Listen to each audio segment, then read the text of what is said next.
Welcome to Red Zone DFS with a little Saturday night special. We're going to go through ownership pivots the night before the big day. Jimmy, I'm going to let you lead this one off. Get a little Saturday night sauce for everybody. Hope everybody's doing good out there. Watch some late night college football. Kind of a lot going on this week, so we were kind of all just texting and figured it might be a good idea to just hop on and talk about some of this stuff. So really what we're going to do is we're just going to run through some of the highest owned players that have kind of popped up. Some guys that are coming in pretty highly owned certainly were not on Thursday when we did our pod. And it's because of injuries and some of the situations that have popped up, right? So, we'll just kind of kick it off. I mean, the big one that everyone is, kind of talking about, the elephant in the room, Michael Pittman, being out, was looking to be the highest owned wide receiver of the week. And now everyone's fucking scrambling to figure out, what to do. From DFS, I think it just makes it pretty easy. But I don't know. What are your guys' thoughts on that game? I know, Vinny, I'll pass it to you since your boy is likely to see quite a few more targets. Yeah. I mean, I don't think this is an amazing game to begin with. I'm actually kind of excited about this move because, I'm hoping a lot of people flock to this now. Yeah. Right. And they see the headline grabber. They're like, oh my God, there's now value. There's now all these guys we can play. I'm going to be pivoting. We talked about this a little bit to some guys, but I don't think it's going to be the guys that other people are pivoting to. I think a lot of people are going to automatically just plug in what's his name? Paris Campbell, and people are going to just go to these guys because it's the logical depth chart move. And it's I'm not doing that. I actually feel better that it's going to draw some ownership away from what we were already planning on doing. So that's kind of my initial thoughts, Joe. I mean, the only interesting one that you can plug in that's kind of popping up here is our guy, Strachan the Bahamian. Okay, so, can you give us a breakdown of this guy? Because I've really never heard of him. Bahamian. There you go. So this guy's just an absolute freak, Division II player, right? Came over to the States in high school, went to Division II, broke all the records at his college in Division II. He's a 7th-round pick 2 years ago. He's, 6'5", 230, and it runs like a 4.4. Reggie Wayne says he's the next Calvin Johnson. I mean, he got in last week. He's a project. Yeah, no, he's a total project player. And he got in last week, 2 targets, 2 catches for 36 yards, made some nice plays. He's going to get slotted right in at the X receiver or Z receiver, wherever Pittman was playing. He's only 3,100, right? We only need 12 points from him to get 4X, right? So if I'm going to pivot off, it might be to Strachan since he only has 0.3% ownership. And we don't need that many points for him. And if he's the number one playing 50-plus snaps, I'm going to throw some darts at it. Yeah, I mean, I think also that Austin Dolan is in play. He's another guy who got targets last week. But I'd rather do that and save the $500 off of, again, if Paris Campbell, his ownership's going to skyrocket. Yeah, I'm not playing Paris Campbell. There's a chance he blows his knee out on the first play. Well, what is this guy has to be his 3rd year, 4th year, and he just hasn't really ever had it. No. Jacksonville. It's his 4th year. He's extremely talented, but he has had the most injuries of any. I'm surprised he's actually still in the league. I think teams are actually still giving him a chance at this point. I think another guy that's interesting if you're gonna go this way is Kiki Cootie, who actually is has a little bit of a resume playing for Houston last couple years. Cootie was elevated to the active roster today, so he's someone who's a little bit interesting. He's the dead man at 3K. That's what I mean though. If you're gonna go this direction, I'd rather take a shot on him than Paris Campbell. Show yourself $500. Yeah. I just don't think Paris Campbell, he's not a lock to get all of a sudden get all these targets, and we talked about it, or I talked about it, but you have Kyle Granson. I do think Mo Alley Cox is in play. And Joe, I do really think your call earlier this week holds true that Nyheim Hines, if you want to hit on it, he becomes very viable in this situation. They're gonna get really weird with Nyheim Hines, right? They're gonna put him in the slot. He's gonna come out of the backfield with Taylor.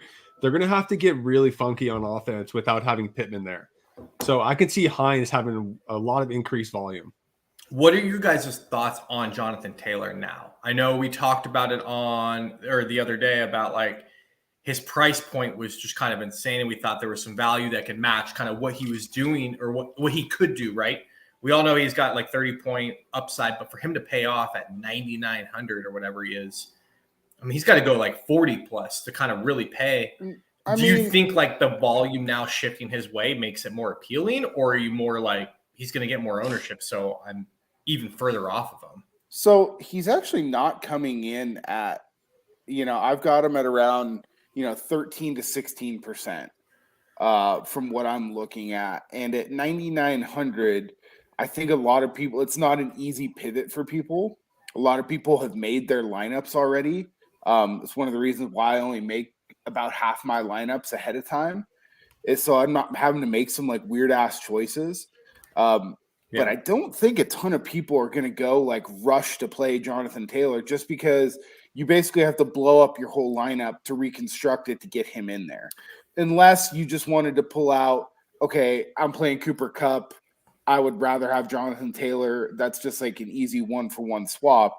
But I think he's perfectly fine to play if you want to play him. It's not going to be an ownership thing. He's an absolute bell cow. And at 13 to 16%, like that should not scare you away. No, it definitely doesn't. I think it more just changes your roster construction, right? Like that's how you have to build. I mean, I think it's very difficult. I don't know if you even tried it, but I played around with it. Like it's almost impossible to get him and Kupp in the same lineup, right? So you're kind of deciding between those two. I mean, I've got a lineup with him, McCaffrey, and Saquon. So, I mean, It's not him and Kupp, right? But it is possible. There is quite a bit of value kind of just floating around out there. I personally have been banging the drum for, Danny Dimes all week at 5,100. If you're going to play him and some of these other guys we're talking about, I mean, it becomes pretty easy to then fit that in, right? You can do it. And the reality is that the Colts absolutely need Jonathan Taylor to win, right? Yes. Matt Ryan, he's a complement piece that's going to complete balls on play action. He's only going to be successful if Jonathan Taylor is doing well. Yeah. Their plan in week one was not to run Jonathan Taylor that much, and they still ran him over 30 times. But especially now, like pound him away. Matt Ryan becomes even more of a complementary piece because, again, his weapons are just completely no-name guys. Like, the Colts' path to winning this game, like you said, is absolutely slow it down and hope that you can pull this thing out, 17-14, right? Yep. Like that is their plan tonight on how they're going to design this game. For sure. So I just think we're a little touchdown limited when it comes to the Colts in general, which scares me. Right? Yeah, like Jonathan Taylor might get that 120 yards, but is he going to score? Is Naheem Hines going to steal that touchdown? I mean, so personally, I mean, it just makes it the interest that I have in this game is mostly just Jonathan Taylor, and I actually like the stack on the other side for Trevor Lawrence. I like the Lawrence, Etienne, and Christian Kirk stack. And now you don't have to like pick and choose of like, who should I run it back with? Like, I mean, you just throw Taylor in there and you're fine, right? Mm-hmm. And I even think if you do want to run that stack, which I'm going to, if you want to throw Taylor and Naeem Hines in there in a big field tournament, no one's going to be playing that, right? To Joe's point. And that's someone that is been involved in the offense, is going to continue to be involved in the offense. And I actually think that this could be a little bit more of a high-scoring game. I know that the Colts want to do that, but they're not playing at home. They traditionally haven't played very well on the road. Do you know they haven't won there in like 5 years? Exactly. And then Jacksonville seems to be like their like weird like nemesis that like they just for whatever reason always like, play terrible against the AFC South. I mean, I do think even if they're totally healthy, again, Pittman's great, Taylor's great. I think they're the most. I tweeted this last week. I think they're the most overrated team in the league. Big time. Everyone thinks they're just like a lock to win this division. It's like not at all. Houston just took you to the brink. Like Tennessee owns you. Like I don't get it at all, man. Like I think teams just totally overvalued because they're in a terrible division. Yeah. So absolutely. I don't think like going to this game all of a sudden, if you weren't already on it, you can pick and choose some value plays, like, get onto some Sriracha. You can get onto some Granson. you can get on to some of these guys, but like, don't just all of a sudden be like, "Ooh, it's a cheap stack." Like, let me just go. But the nice thing is that like Jonathan Taylor's ownership is only hovering in around 15%. You can play him in 30% of your lineups, and for whatever reason, if he just like kind of shits the bed, 70% of your lineups are still live. I mean, I think even Jonathan Taylor's floor here is like 25 to 30. You have to think right? So, I guess my big pivot. My big pivot I've been trying to find, and it keeps leading me to these Colts players, is me trying to get off Dortch. Right, I see Dortch going over 20% after we were so high on him a couple nights ago. I'm still high on him. I just don't see. But over 20%, the entire world is going to Dortch. So I'm trying to find that other cheap guy in the 3Ks, and that's what's leading me to some of these Colts guys. I know, but I think you look at it and we're always evaluating good chalk versus bad, right? And it's like, I've seen Dortch in this offense. Like, that corpse AJ Green's not going to like light it up.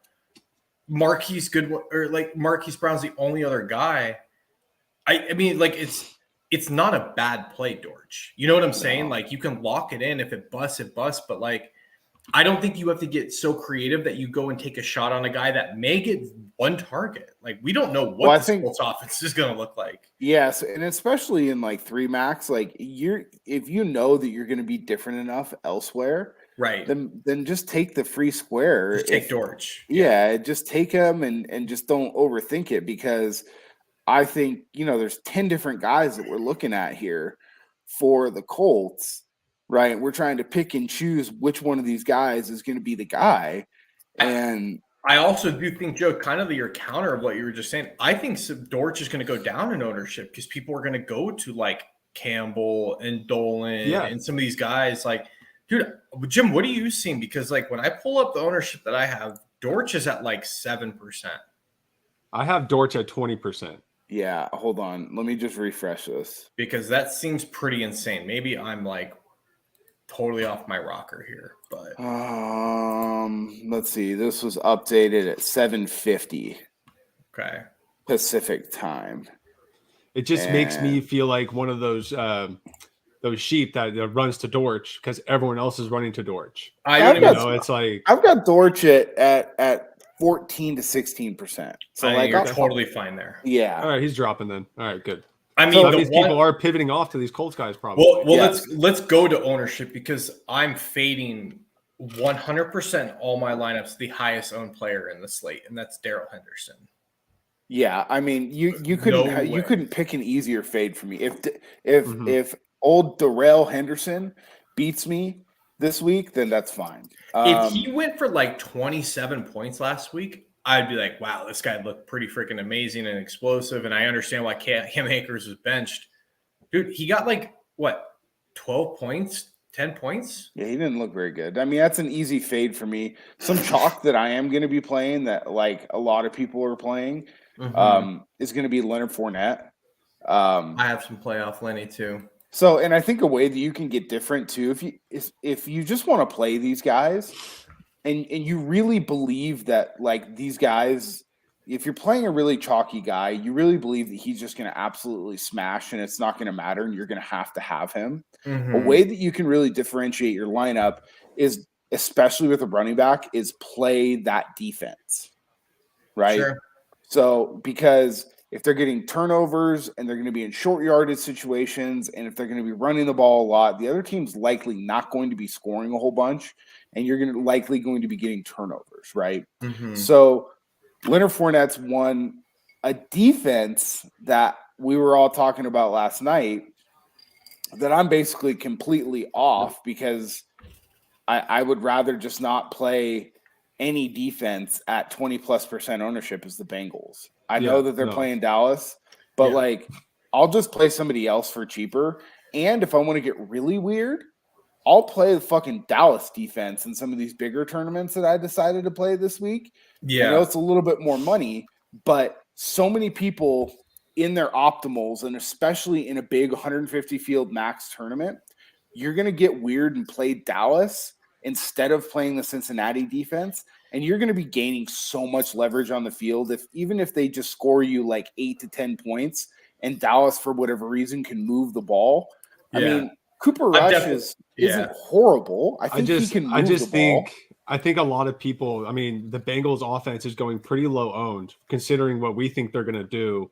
Everyone's gravitating towards Mixon away from Burrow, thinking Burrow's, had a terrible game last week. Burrow still almost brought them back to the win. They're going against a way more mediocre defense in the Cowboys than the Steelers. I think Burrow's going to do Burrow things this week. They're going to absolutely torture us. I mean, I'll absolutely be over the field. I'm telling you right, because I have my ownership right in front of me. I'm over the field for sure on the Bengals. Well, in the Chase lineups, and Higgins. In the lineups that I'm going to play Mixon, I'm going to play the Bengals defense. But I'm absolutely going to have. That's like one of those things where like if I'm getting Jamar Chase at like sub 10%, and then I don't know for whatever reason why Debo is still going so low owned. I mean, I've got him around 9 to 10%. What do you guys? I have almost all my lineups at this point, about halfway of my builds. Chase and Debo are finding their way in either one of the lineups or both of them. I'm seeing Debo around 15, right there at Tyreek about. So I mean, he's going to be 10 to 15, which is fine, But I'm a little bit shocked in terms of ownership. What I'm seeing here of like the Curtis Samuel. I thought the Commanders would be coming in like that value. People be overreacting, coming in way high. I'm seeing Curtis Samuel, Terry McLaurin, and Dotson all under 10% here, which is kind of fascinating. Yeah, I mean, I think people are just like Carson Wentz, like cross them off.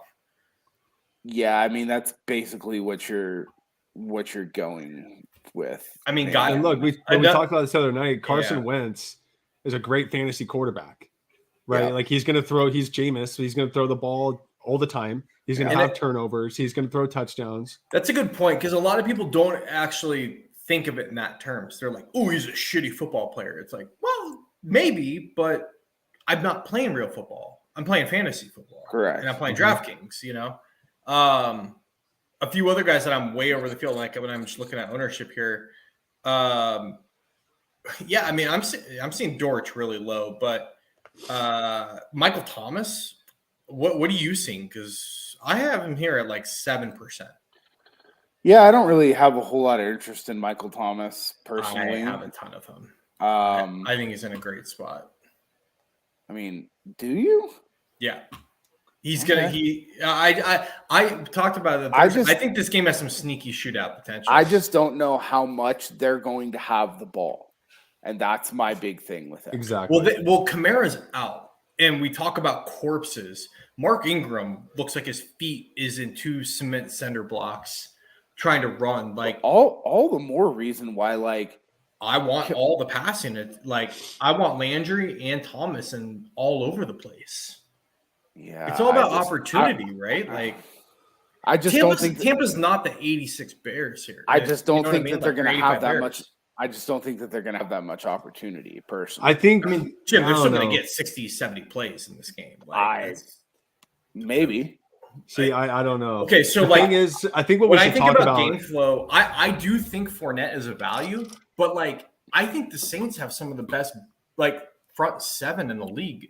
I don't think playoff Lenny is like an amazing play outside of the receptions. If he's not going to get the touches, like I mean, he's coming out as the highest leverage play of the week. I get that, but that's because out of 10,000 simulations on Run the Sims, he comes out in the optimal lineup 29% of the time. I get it, but that's because when you're factoring in everything, right, of like upside targets, like point potential, but then also like projections. But then it's also like valuing in like ownership and stuff. Like I just have a lot of respect for the Saints front 7. Like I'm just gonna hold that line there. Like I don't think they're gonna give up 150 yards on the ground.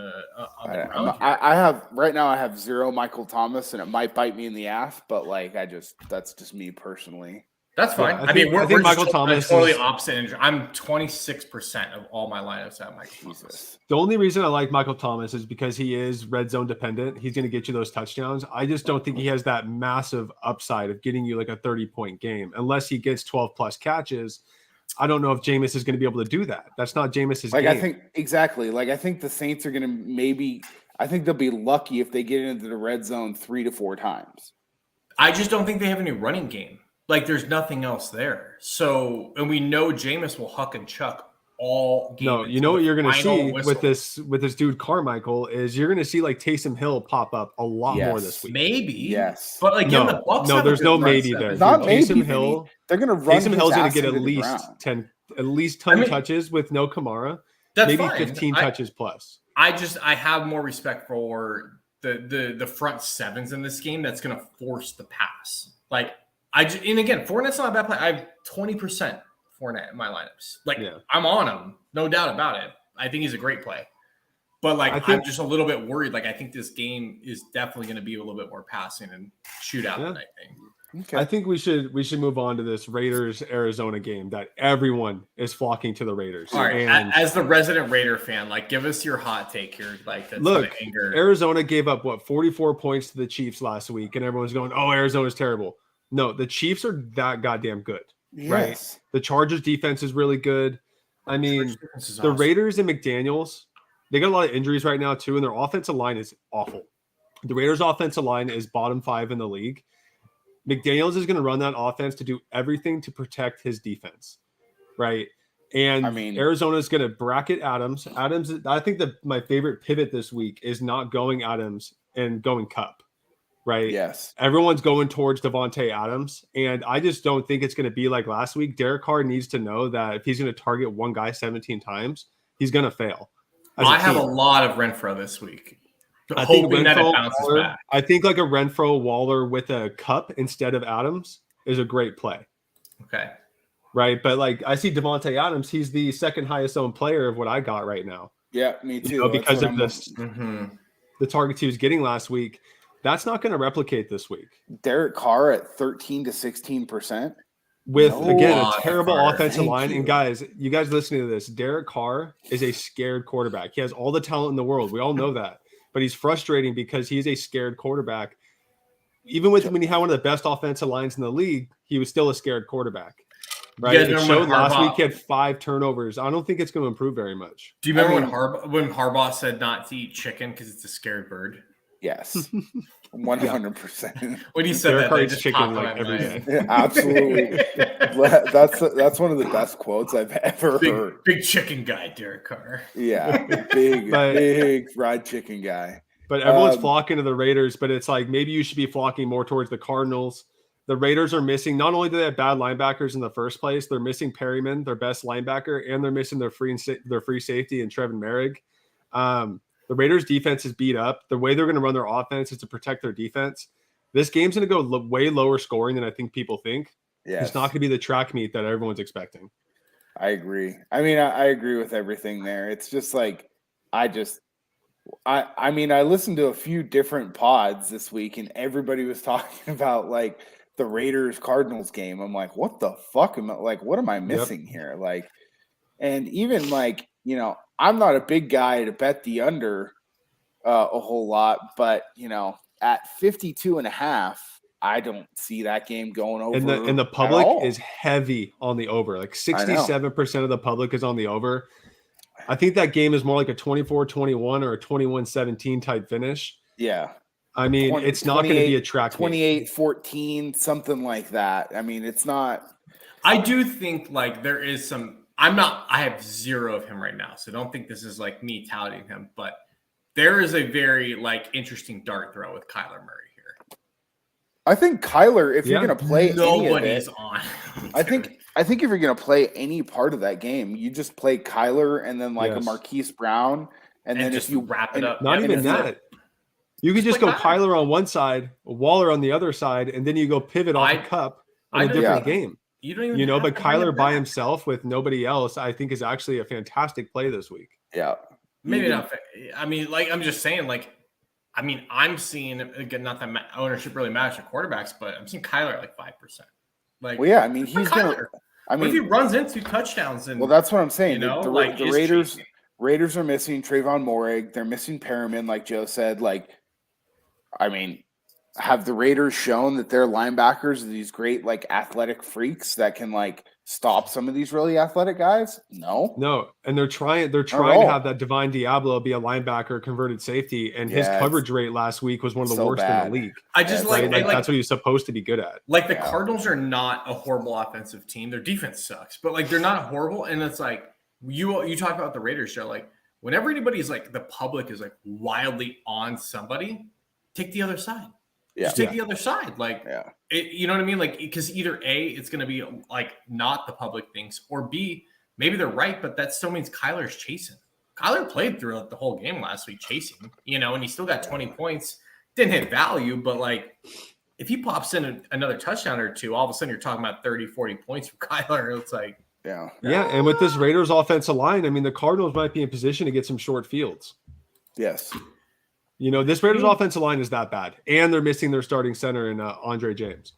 Yeah. So I think you could take the other side of this game, and like that's a very reasonable dart throw for sure. Yeah, the Raiders are going way too heavily owned, in my opinion. It's just it's too scary. The public likes them too much. Jim, are you seeing any other chalk that you're like totally avoiding, or you're like, hey, you know what, I have to eat it? Like it's just too good. Like it's just too good of a play. I thought people were going to be lower on Brandon Cooks than they actually are, but it's not going to be enough to get me off of him.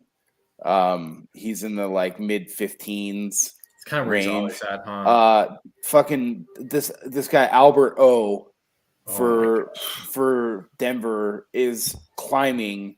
He looks like by game time his projected ownership could be somewhere near 20%. Why? I mean. With them rotating tight ends and shit like that, like, look, could this guy get 2 touchdowns this week? Like, yeah, absolutely he could. But I think that is in the very, very small range of outcomes. Joe, I think we're good on the over in this USC game, by the way. But on top of that, with Albert O, right, they're mixing 4 tight ends. Not mixing 2. They're mixing 4 tight ends. They have 4 sets where Albert O is not involved in the offense at all. Albert O got his 1 goal line opportunity last week, and he looked like shit. Some tiny little corner just dropped him on the inch line. Yeah, right. I mean, he's not this freak athlete that I think we thought he was either. No, okay. This is what I mean. Like, this is Albert O's like what 4th year in the league. It's like, all right, it's time to like make it happen or not. Same thing with Paris Campbell. It's like these guys, like they would have flashed and made something happen. Like. All these fantasy touts and like experts want to make something that's just not there. Correct. Well, who's the other tight end? Who's the other tight end they were thrown to all the time? Beck. Like if I'm gonna play a Denver tight end, it's gonna be someone like Beck that they were obviously he was their downfield tight end. Albert O only caught the ball behind the line of scrimmage or on little arrow routes. Beck was actually catching the ball 10 yards further down the field. So if I'm gonna take a shot on a weird tight end for Denver, it's gonna be someone like Beck, not Albert O. Yeah, I mean, this. I mean, he's got a fun name to say, and maybe that's like part of it for people. Like, fuck, I don't know. Albert O. Yeah. I mean, no one ever pronounces his name, so I feel like the people that are able to pronounce his name do it as much as they can on their fucking podcast because they just, I don't know, they feel really good about themselves. Maybe. I mean, he does come up in the optimals quite a bit, but the actual leverage that you're gaining from playing him. Yeah. So when just so everyone knows, when I talk about optimal leverage, it's whatever your projected ownership is, and then the optimal rate, the difference there. If it's a high positive, that's probably someone that you want to try and like play. If it's a high negative, that means that, these computers typically aren't wrong a whole bunch of the time. So if they run the simulation 12,000 times or 10,000 times or however many it is, and you've got a player that's in like negative 10% leverage, that's probably somebody you should just try to stay away from and play somewhere else. Right. But it's also a cool thing to look at because it can lead you to some other guys that you normally, there's a couple guys on here that we did not talk about at all. And then when you start to think about it a little bit, Mayo mentioned one of them on his podcast. And then another guy for the Steelers, nobody talked about it all. And he's 100% healthy this week, which is Deontay Johnson. And when he's been 100% healthy, he gets a shitload of freaking targets. But that's another. I think that's more just projecting. I can't go there yet with Big Ben gone and that like trash barrel of Mitch Trubisky. Well, and that, like, I don't know what that means. But here's that Pittsburgh offensive line is no better than it was last year, right? No, I and agree. They're trying to move Trubisky around and do these weird things with their offense. We knew what Roethlisberger would do on Sundays, and that is pepper Najee and pepper Deontay with like a random But is Mitch Trubisky? So I bring this up because is Mitch Trubisky really that much worse than Jameis? I'm not saying he's worse, but what I'm saying is like we don't know like what Mitch Trubisky is. Okay, so it's fine. Like for GPP's, like Deontay's totally fine. Like he's a really good player. Well, I mean that's all we're talking about here is GPPs. Like, but I'm not like taking. I just don't think like you need to take shots. I mean Deontay is what? How much is he? Like 5,800, and he's going to be 3 to 4% owned. He's a guy that can get 25 to 28 points. He can. Why wouldn't you just take T. Higgins and hope to like take some like guaranteed targets from Burrow? The only thing is the Steelers are forcing the ball. Is Deontay Johnson not going to get guaranteed targets? I think Deontay Johnson's going to be guaranteed more targets than T. Higgins is. He should. Yeah. No, you're not wrong. I hate playing. You're just an asshole. Targets. No, I mean, the only thing is Chase Claypool they were really trying to make him happen, right? They gave him 4 end arounds. They were throwing the ball as much as possible towards the end of the game. They're trying to make Claypool happen. And I don't know.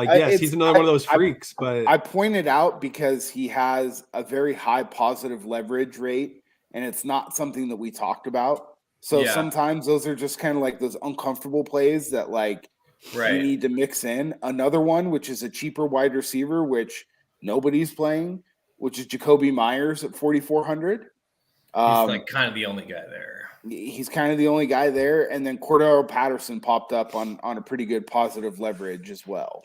Yep. So, Cordero Patterson, Damian Williams is not just out. He went on the IR. Yeah. He's toast. Yeah. Patterson's about to be the guy again, and he's sub 10%. I'm really hoping I don't ruin his season by playing him, but yeah. No, honestly, Vinny, if it was me that was turning on him, then yes, everyone would run away. But Vinny's turning on him, and guys, stay on Cordero. Dude, he's gonna be just fine. Yeah, right. I really want to take a dart throw on Cam Akers here. So I added some lineups today, and I added 8 lineups in the $9 slant. That's a guy that was on my list to play because it would be just such a classic, coach move. Like Daryl Henderson's the highest owned guy on the slate, and Cam Akers snipes 2 touchdowns from him.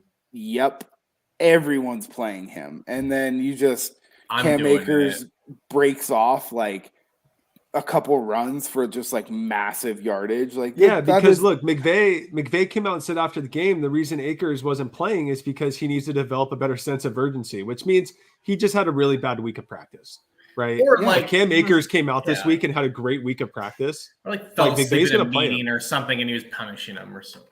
Exactly. Yeah, but the whole he needs a better sense of urgency, right? He's not working hard enough. All it takes is 1 week of practice to come back. That would be 100%. The ultimate leverage over the field. I'm doing it. If you play because McVay's just trying to prove a point. He was just trying to prove a point. I have him in a lineup right now that I just hit submit on. All right, I'm doing it then. I have the lineup I just hit submit on. I have Cam Akers and Zay Jones in the same lineup.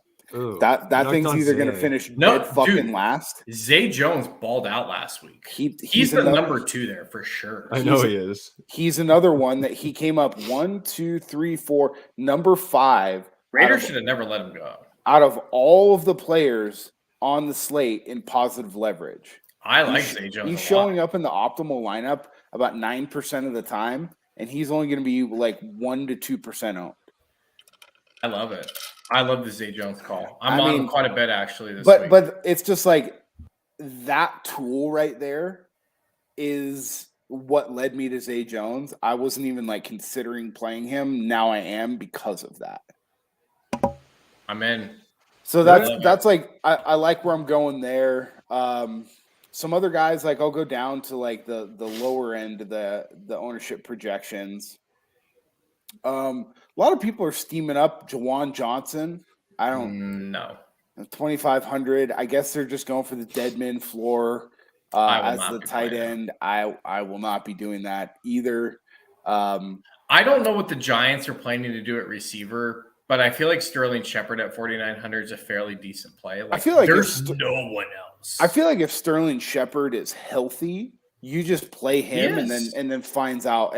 I know. So like, I mean, I'm just playing him, and then we'll just find out like where to go elsewhere, right? I mean, yeah, Kyler Murray. Some of these ownership levels that I'm seeing, holy shit, so low. Yeah, we got to get some Kyler going, I think. I know. I really want to. Do you guys know that Joe Flacco threw 59 pass attempts last week? That will not. And just went the most YOLO mode I've ever seen. I kind of feel like I want not a Jets stack, but a little bit of the Jets receiver. So you're gonna lose like almost every game. It's funny. It's funny you brought that up because I think Elijah Moore is a guy I have a lot of interest in this week. Mm-hmm. He's a guy that I'm gonna have in some of those bigger tournament lineups that I have. Again, it's a boomer bust thing, but I'll gladly get different there, and then I can kind of play some of that other chalk that we were talking about, right, and feel just fine about it. Like if I play Deontay Johnson and Elijah Moore, I can play Dortch and be completely fine, right? It's not going to matter. So that's kind of what I'm thinking about right now. Oh no! What happened? The A&M punt returner just muffed a fucking punt on his own like 5, and I think he got it back. Well, come on, Hayner. So one thing I definitely going off of that you guys bring up the Giants, I just don't think the Giants do what everyone thinks they're going to do. No, I don't think. But again, football and fantasy, Joe. No, I know. I'm still on Saquon. Saquon. Danny Dimes is going for 30 plus. I'm not backing off that. I've got a ton of them. It's either going to go really, I mean, and a ton is a relative thing, right? Because he's only going like 2 to 3%. I've probably got like 15% Danny Dimes, which is like probably a lot more than I should. But I mean, this is where we're at right now. I may be 4 or 5 whiskey cokes deep, but I feel like I need more Carson Wentz. Yes, you do. Dude, but what? Do you though? Do you really feel they that are? way? I'm with Joe. Okay. Like the more I think into this, I think Washington's gonna throttle Detroit tomorrow. Dude, for the first time like ever, right? The Lions are not only favored, but the public is heavy on the Lions. Like there is no. They are missing both guards and center tomorrow. And center. So we should definitely probably be playing a little bit more St. Brown. Yes, I did add some St. Brown today for sure. If you guys really feel that strongly about how that's going to go, we should probably add some of the Sun God in there. My guy, I'm fine with. I'm fine with playing a lot of Sun God tomorrow. So I kind of feel like Sun God takes a backseat to St. Brown. Or I'm sorry, Sun God is over Cooks. Like if you're talking about ownership, right? Guys, but also someone I was turned on to was DJ Chark. Yeah, Chark's a good play. Chark's a great play too. I played Chark last week a little bit. He had a bad start to the game. He had a couple drops, and then he tore it up in the second half in garbage time. No, I could see Chark getting a lot of garbage points. I like the Chark play quite a bit. And everyone's going to flock to Amon-Ra, our Sun God, and DJ Chark's over there with the deep ball. You know, another mid-level guy you guys everybody just has to think about is DK Metcalf against the 49ers. I know. I wanted to get some in, and I have none of him right now. Fucking destroy. And the cool thing is like he's 2% owned, right? So you could play 5% of him and be more than double the field and be just fine. But I think he's somebody you absolutely have to prioritize. That he always kills the 49ers, always. And I don't know why it's going to be any different this week. He's just at that weird price point for me. And it's because Geno Smith. No, it's not that for me. Like, he's at that weird price point where, like, I'm just paying $100 more or two for St. Brown or Waddle. For me. Yeah, and I just got to go down to Cooks. I just got to think DK doesn't have Russ anymore. He's got Geno Smith. Geno Smith had a good drive and a half, and everyone's like, "Oh, Geno's the answer." No, he's not. Yeah, trust he's me, not the answer. I am not a Geno truther. Don't worry about that. But like I'm going full on where I'm playing Niners in almost every single lineup on defense this week. Like I think that's wild. That's wild. Yeah. God, I think they can go 20 plus points on defense this week against Seattle. You need like 20. You need like 20 plus points out of them to make it worth it. Which is a defensive touchdown and possibly in more turnovers and sacks, which I think is you're just so anti-Geno that you're doing it. Yeah, he's it's not a bad call. He's in his eighth year. Every time he's gotten a chance, he sucked. He's not good. He makes bad decisions. The guy got a DOI this offseason. The guy just makes bad decisions. And he's going to make more bad decisions. Yeah, I mean, let's not judge. There's a chance Bosa gets him 3 times on his own. And on top of that, Seattle's offensive line was shit. They have 2 rookie tackles. They played well for like a quarter. And the weather's going to be and then those tackles got lit up. Let me pull up the old weather.com here. It's supposed to rain throughout the game. It's Santa Clara rain though. I mean, no, I know. It's not. It won't be Chicago. It's still going to be warm. It's not optimal, But it's still going to be warm out. It's going to be like 70 degrees and raining. I mean, it's not going to be this terrible weather. It's going to be a little wet. What's one guy that you're overexposed on that you're a little bit nervous about? Well, I already said him. Who's that? Danny Dimes. You know who I have a shitload of too, just because of where his price point out is, and because I'm just a massive stan of his. Is Brandon Ayuk. He's about 20% Ayuk. He's pulling in about 1% ownership. You know who I've been looking at in that game as well, though, is Juwan Jennings, right? The pivot off of that to get cheaper. Debo is going to be in the backfield. Juwan Jennings is going to be at receiver a lot more. I mean, this is your belief in Lance. This is if Lance can throw the ball and you're going to pair him up with Lance. Yeah. He's definitely not a one-off. But if you want to get weird in that game, it's Juwan Jennings. It's barely going to rain tomorrow, guys. Yeah. So it's going to be in the high 60s, low 70s, and it's like a 50 to like 40% chance of rain throughout the hours of the game. So like the people out there saying that like, oh, should we? No, it's going to be like Santa Clara is a desirable location because it sits in a fucking rain shed from the Santa Cruz Mountains. Jim, is 20% Kylan Granson too much? Dude, Vinny, that is the most outrageous thing. I mean, it's fine. But it's 2,600. Well, with no receivers. What I really like to see though is last week, like he got, not only did he get more snaps than Mo Ali Cox, but he got way more pass plays and he went downfield. He was out there on the field. So like he got their downfield tight end targets with Pittman. I should have brought my fucking crown over here. Yeah, and that's with Pittman, right? So without Pittman, it's like he may bust, but 2,600. I'd rather bust there than someone else, or I'm paying a lot for it. You know, like at least there. I mean, the other. Theory, I gotta hype him up on Twitter tonight. By the way, I mean the other theory I had though. It seems like nobody wants to pay up at receiver, or at tight end. Excuse me. If no one's gonna pay up at tight end, then I'm gonna play a pretty fair amount of Mark Andrews. I'm at 21% with him and 17 with Pitts. I'm at 30% Mark Andrews right now. I'd rather be on Waller.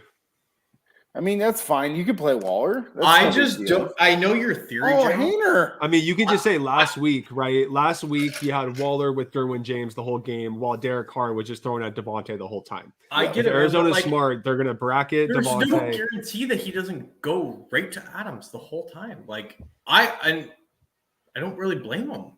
You know what I mean? Like this just may be who it is. Like he's the new Rodgers. But my idea is that we got McDaniels, right? The offensive guy. He loves his tight ends. Like there's no way in hell all week he wasn't hammering Carr about going, why the fuck aren't you throwing it to Darren Waller on this play? Yeah, I definitely think that paying up at tight end, I mean, I guess 5,600 for Waller or 58, whatever he is paying up. Yeah, I always like paying up because everybody is kind of going down deep. That's what I was going to mention. I wish they were a little bit more. Well, I don't wish they were chalky because I'm on them quite a bit. But I think two really sneaky plays in that Bengals-Cowboys game is Hayden Hurst at tight end.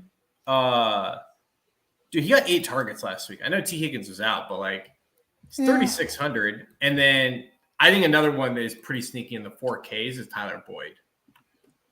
I think I'm going to avoid Hayden Hurst. I don't know. I'm going to avoid pretty much what happened in that Bengals game last week. Everyone's just going, oh, Hayden Hurst got the targets. Burrow threw all these interceptions. I don't think any of that's going to happen this week. That's fine. I just don't think I don't know any other path than Cincinnati destroys Dallas tomorrow. I think it's a 30. Still the Bengals, Vinny.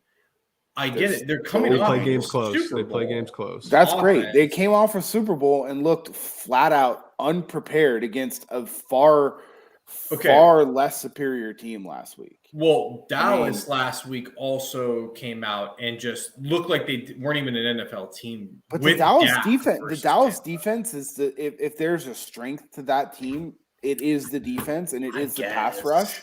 And the Bengals offensive line fucking sucks. Which is why, I would if I'm gonna play somebody in that game, I'm really just gonna play Chase or Mixon and the Bengals and then move on.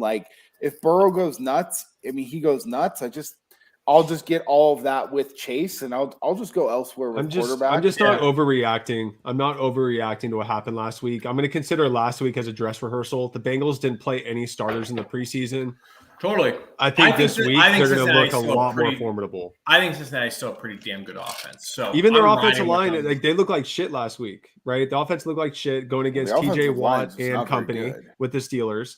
I don't think Dallas's pass rush is as good as the Steelers is. Yeah, they got Micah Parsons, which is an absolute fucking Lawrence Taylor 2.0. Yeah, I guess freaking. No, he's insane. But I can see them just going, 3-step drop, going deep to Chase or hitting Chase on smoke routes. Yeah, I know, but if we're talking about all these other ancillary pieces, I'm fine playing Chase and Higgins, or if you just want to play Mixon, but Boyd and Hurst, I just want exposure to all of that. I think they throttle Dallas tomorrow. I don't even think it's close. I think that game's over in the third quarter. Interesting. Yeah, I think just, when you got an in-division game, especially like a Bengals and a Steelers game, shit's going to get weird. Every single time. Tomlin knows those guys. Those interdivision games, especially in the AFC North, those games get sloppy, right? They're going to go into Dallas here, and I think this is going to be more of the track meet game. Cooper Rush going the sloppy time, throwing for 300-plus yards, but having 4+ interceptions as well. Yeah, Cooper Rush. Does anybody have the stones to play a Cooper Rush CD Lamb stack tomorrow? No. I have 0 Dallas exposure tomorrow. 0. Yeah, they're the only person that I was just kind of looking at that from Dallas I might be interested in would be Tony Pollard. Just from a pure dump off, a lot of garbage time standpoint. That's not a bad call, actually. If you're just looking to get different, I think that Tony Pollard, you could do worse than him, but it's not like he's only 5,800. Right, he's going to be 0.5% owned, and he does have a legitimate 20 to 25 point ceiling. That's fair. Dude, Hayner just chucked one up. Yeah, I like interception. Oh, damn it! I like Hayner, but I do too. I don't really have much else, man. I think that's pretty. No, that's else. If anyone's listening that's concerned about some of the other news, I think Gabe Davis was the other one that kind of popped up. Not part of the slate tomorrow. But if you have him in season long, he's questionable. He practiced. I wouldn't worry too much about it. I wouldn't go just dropping good players on your season long team. Dontrell Hilliard has been ruled out. The one team that's not gaining ownership as of yet that I still think they're going to be a track meet game, it's Miami against Baltimore. Baltimore. We still don't know if Humphreys is going to play. Kyle Fuller got hurt last week. He's out for the season, right? Baltimore is injured all over the place again. They got 9 guys out this week, whether they're starters or not. I think that makes just as much. I have a Tua, Tyreek, Waddle, bring it back with Andrews. Bada bing, bada boom. Yeah, it's not bad. And just let I keep looking at Dobbins, but I'm just scared they're gonna have him on a snap count. I know. I really want to. That's the only reason I'm staying away. But I love his price point. He fits into like every single lineup that I'm doing. I know. Yeah, but I like Edmonds too. Like we talked about on the pod on Thursday, 5,200. They didn't adjust his price for some strange reason. He's heavily involved in the passing game as well. So I mean, I definitely think Miami. I like that game as a game stack. If you're going to play, I think I might play a Tua stack, but I really like, I think I sent you guys a lineup earlier that was just a full on Lamar, Bateman. You're just going for it. Andrews, and then running it back with either Edmonds and Hill, I think are my two favorite run backs if you're going to do a full game stack like that. Or you could just get weird and do Hill and Waddle and just, shoot for the hills. But that's about it. That's about all I have. All right. So more Kyler. Got it. Okay. More Kyler. More Kyler. Not more Kyler. I have one Kyler. Like I'll throw a dart. I'm gonna have like a Kyler, Edmonds, Tyreek. It's pretty much the offense that they want in Arizona. I'm just gonna play that in my DraftKings. I ended up with two Danny Dimes lineups somehow after this. So yes. I'm still over Carson Wentz, man. I think it's a fucking Wednesday. Telling you. Daniel Jones is coming in at 4 to 6% owned, and he is projected to have the highest points per dollar on the slate tomorrow. I'm telling you, dude. He's going boom. He's going 30 plus, and I'm gonna be all over it. All right. I think that pretty much does it. Peace. All right, guys. Make sure to follow us on Twitter. Send us all your winnings. JJ McIntosh, Vinny Levine 29, DFS Joey Levine, or Red Zone DFS on Twitter. Make sure you're tagging us with your winnings to show off and pump it up. Keep a lookout for Confucius tonight, late night. Joe? Late night Confucius is alive. Confucius is posting. And Confucius is never wrong. I love it. All right, boys. Peace. Good luck tomorrow. Later.